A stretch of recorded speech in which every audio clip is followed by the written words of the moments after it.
அஞ்சான் படத்துக்கும் கத்தி படத்துக்கும் ஒரு ஒற்றுமை. லைகா மொபைல் நிறுவனர் சுபாஷ்கரன் தயாரிப்பில் ஏஆர் முருகதாஸோட கத்தி படத்துல கதிரேசன் ஜீவானந்தம்ங்கிற 2 கேரக்டர்கள்ல விஜய் நடிக்கிறாரு. இதை ஏற்கனவே பல பத்திரிகை பேட்டிகள்ல இயக்குனர் ஏஆர் முருகதாஸை உறுதிப்படுத்தியிருக்காரு. கத்தி படத்துல கதிரேசன் ஜீவானந்தம்ன்ற விஜய் 2 வேடங்கள்ல நடிக்கிறாரா இல்லைன்னா அஞ்சான் படத்துல ராஜுபாய் கிருஷ்ணான்ற 2 பேர்கள்ல சூர்யா நடிச்சத மாதிரி நடிக்கிறாராங்கிற கேள்வி கோடம்பாக்கத்துல ரெக்க காட்டி பறக்குது. ஏன் இப்படி ஒரு கேள்வி எழுந்திருக்கு?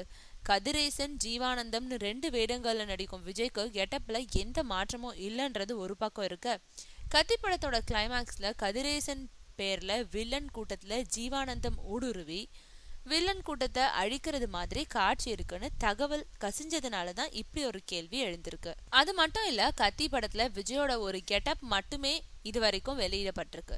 தவிர ஃபர்ஸ்ட் லுக்காக வெளியிடப்பட்ட டீசர்லயும் 2 விஜயும் ஒரே ஃப்ரேம்ல இருக்கிறது மாதிரி காட்சி எதுவுமே இல்லை. இதையெல்லாம் வச்சு இப்படி ஒரு சந்தேகம். அஞ்சான் படம் வெளிவருவதுக்கு முன்னாடி சூர்யா 2 வேடங்கள்ல நடிக்கிறதாகவே இயக்குனர் லிங்குசாமி சொல்லிட்டு இருந்தாரு. அஞ்சான் படம் ரிலீஸ் ஆன அப்புறம் தான் ஒரே சூர்யா 2 பேர்கள்ல நடிச்ச சஸ்பென்ஸ் தெரிய வந்தது. ஆகவே அஞ்சான் படத்தை மாதிரியே கத்தி படத்துலயும் ஒரே விஜய் 2 பேர்கள்ல வருவது மாதிரி காட்சிகள் இருக்கும்னு சந்தேகம் வளர்த்துட்டு இருக்கு. கத்தியில விஜய் ஏற்றிருக்கிறது 2 கதாபாத்திரமா இல்லனா ஒரு விஜய 2 பேர்ல வர்றாரான்றத ஏஆர் முருகதாஸ் தரப்பு சொல்ல மறுத்துட்டாங்க.